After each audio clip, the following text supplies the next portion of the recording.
Brian Weidler made it clear he's not going to talk about Woodcroft or the departure of Alex Bump, an incoming freshman who entered the transfer portal earlier this week. You mentioned Shamir Boaks and what he did. 18 points multiple times, going on runs himself, but the Catamounts couldn't sustain those runs. All season long, Vermont head coach Rob Dow has preached the gospel of Catamount soccer, a tough, resilient style that came through Sunday night.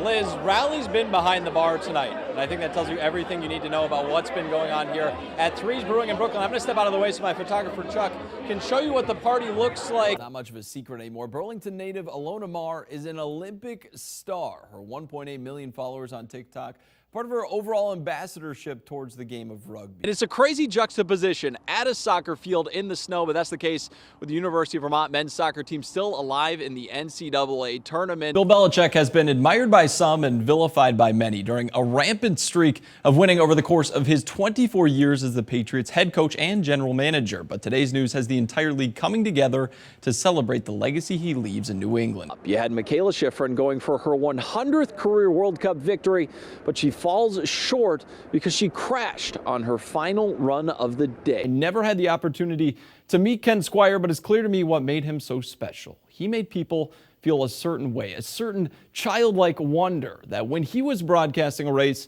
transported fans through the television set and right at a seat next to him because he cared about the viewer, and that's the legacy he helped build in his nearly 75-year-long broadcasting career, and one that lives on forever in the hearts of those who watch and listened in America.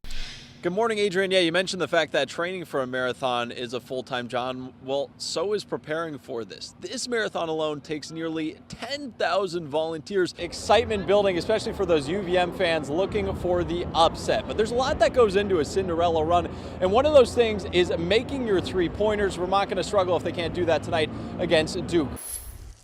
On the grounds of the Craftsbury Outdoor Center, against all odds, an Olympic rower is trying to make history. He's not infallible, though. You know, he's new. He's just bringing positive energy. Jacob Plehall is the first American to qualify for the men's singles sculls boat since 2012 after earning a spot during his final chance, the Regatta of Death. That was one experience at the final qualifier that I found pretty empowering, as no one expected anything of me. Not even Plehall expected to reach these heights. He first tried rowing solely because his basketball career ended in high school due to a knee injury. Now, the 6'10" Washington State native has made Great Hosmer Pond his home since joining the Craftsbury Green Racing Project in 2020. The lake's really optimal for rowing. It's about 2 miles long. And it's really skinny, which helps limit the amount of wind. It's a little bit cooler, more mild and temperate up here, which is really good for just being able to like get good training in and good recovery, and then being able to enjoy the outdoors. The team is led by Hap Welpley, a former rower himself, who believes Plehall has the intangibles to shock once again in Paris. He's got a really humble demeanor, and the single is quite a humbling experience.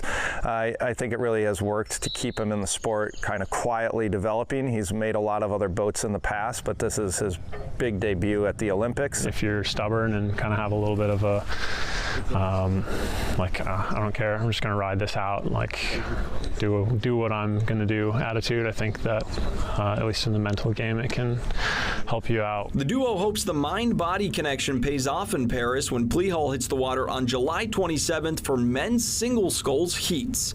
In Craftsbury, I'm Noah Cierzan, NBC 5 News. Even 40 years later, when you step into the rink, you can almost still hear the USA, USA chants. Lake Placid still holds the same boyish wonder for U.S. hockey legend Mike Eruzione.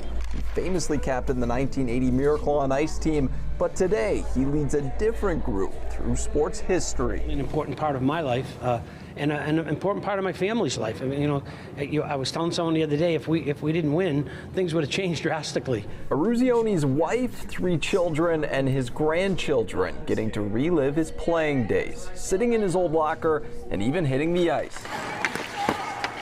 Never been here before as siblings with my dad and my mom, and then for us to be able to take our kids here and for them to kind of understand what this is like for our family on a larger scale is pretty special. I think it's just kind of bringing everything full circle, because now he's not just Dad or Papa, you know, everybody's kind of seeing him in this light that the rest of the world sees him as. The history isn't lost on the youngest members of the family who can recollect their favorite moments from the 2004 film about the team. My favorite part is definitely when he scores the goal. It's easy. Same here. My favorite part, really favorite part, was where Papa entered all the people on the ice. Like, get on the ice, have a good game. I like the movie a lot. On this visit, they can touch a piece of history that their granddad made happen. For them to come back here and get to experience what that moment was like, what this place is like, and how special this place is, maybe they'll get to appreciate the moment even more than anybody else would. In Lake Placid, Noah Cierzan, NBC 5 News.